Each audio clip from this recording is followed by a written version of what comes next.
197 soldiers and 34 teams traveled to Fort Benning for the second annual All-Army Modern Combatives Tournament. The 29th Infantry Regiment played host to competitors representing Army installations worldwide. Competitors were broken down into one of 6 weight classes and placed into double elimination brackets. The elimination brackets were fought on day 1 using standard combatives competition rules, which are primarily grappling. Although the competition is gender neutral, the competitors must win their installation championships in order to compete in the All-Army. This year, only 2 females were able to win their post-level tournaments in order to make the trek to Fort Benning. Sheila Pereira is the 140-pound champion at Fort Campbell, Kentucky. I love this. I love martial arts in general. I train at the Mixed Martial Arts Academy in Clarksville under John Rankin, and all my teammates cheer me on to do this kind of thing. I think it's great. I want our team to do well out here today and represent for the females, no doubt. The finals allowed for more advanced maneuvers such as fist striking, throws, takedowns, and chokes. Only the top 4 competitors in each weight class competed using these advanced rules. We're going to take a look at some of the featured highlights, and joining me to talk about them is Matt Larson, Director of the Army Combatives Program. The most highly anticipated fight of the tournament was between Tim Kennedy and Damian Stelly. And as we look at round 1, we caught up with Damian Stelly just before the fight, and he gave us his take on the Army Combatives Program. It's changed completely the way we think about not only hand-to-hand fighting, but also the way we deal with closing with the enemy. I think it's changed everything. I mean, these guys in the military, we just keep getting better and better each year because this program is growing so much. So it's getting right up there with other like sanctioning bodies and stuff that are on pay-per-view and everything. So the guys are almost just as skilled as they are. So. Try to buck and hit the arm. There you go.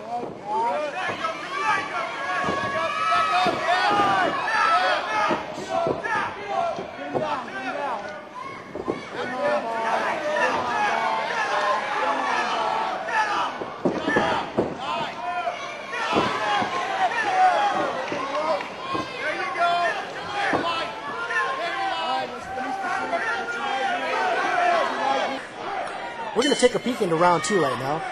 Matt, these were 2 great fighters that were each All-Army champions last year in their different weight classes.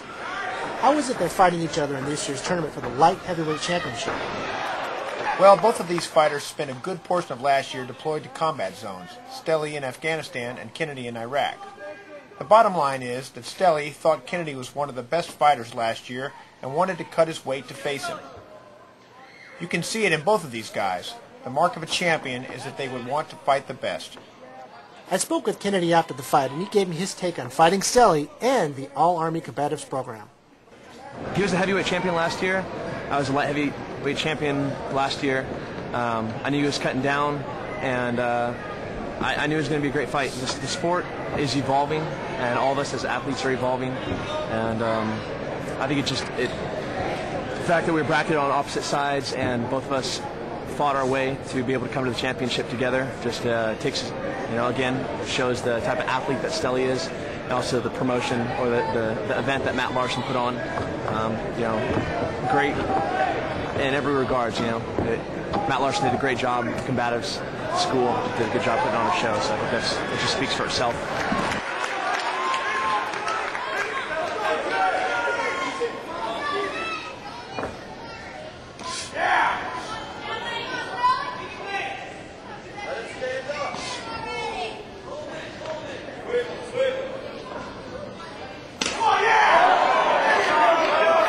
This fight went 3 full rounds, and now it's up to the judges to decide. Let's go to the floor for the decision.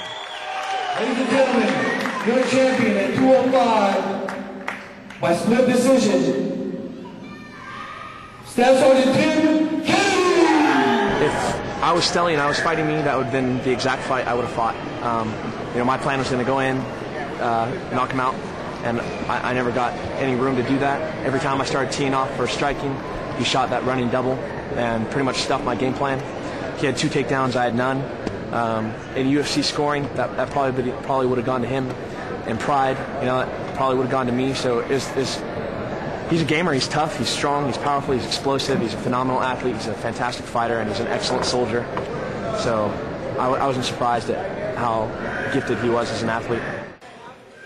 Next up is the middleweight championship between Chris Gordon and Dale Wooten.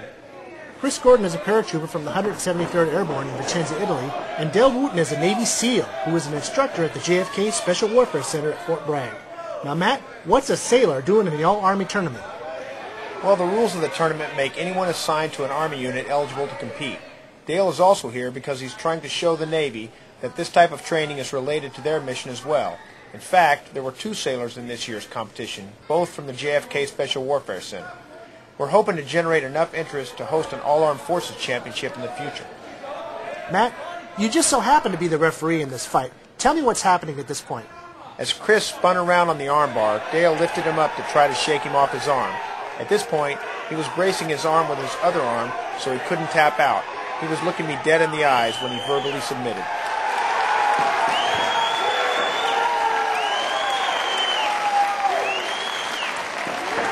The last featured fight is the open-weight championship between Brandon Sales from the 3rd Infantry Division and Benjamin Bradley from Fort Gordon. This is a fight no one expected to happen.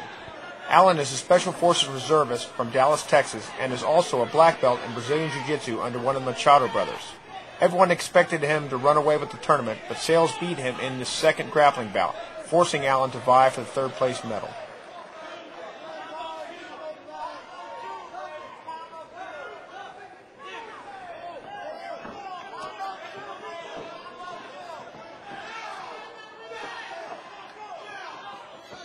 This fight was only the second fight to go the 3 full rounds, and this year's open heavyweight champion is... Sergeant Brandon. Well, I'm grateful to be a part of the program. You know, it does instill a lot of leadership and willingness to close the gap with the enemy if it came to hand-to-hand.